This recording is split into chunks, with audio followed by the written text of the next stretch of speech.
भक्त मंडळीने पत्र पाठविले गणेश गल्लीला अन पत्र वाचूनी आनंद झाला मुंबईच्या राजाला. पत्र वाचूनी आनंद झाला मुंबईच्या राजाला. पत्र वाचूनी आनंद झाला मुंबईच्या राजाला.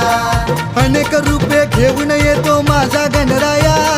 कधी विष्णू श्री कृष्ण माझा शिवशंकर भोळा. शिवशंकर भोळा शिवशंकर भोळा शिवशंकर भोळा शिवशंकर भोळा. हे गणा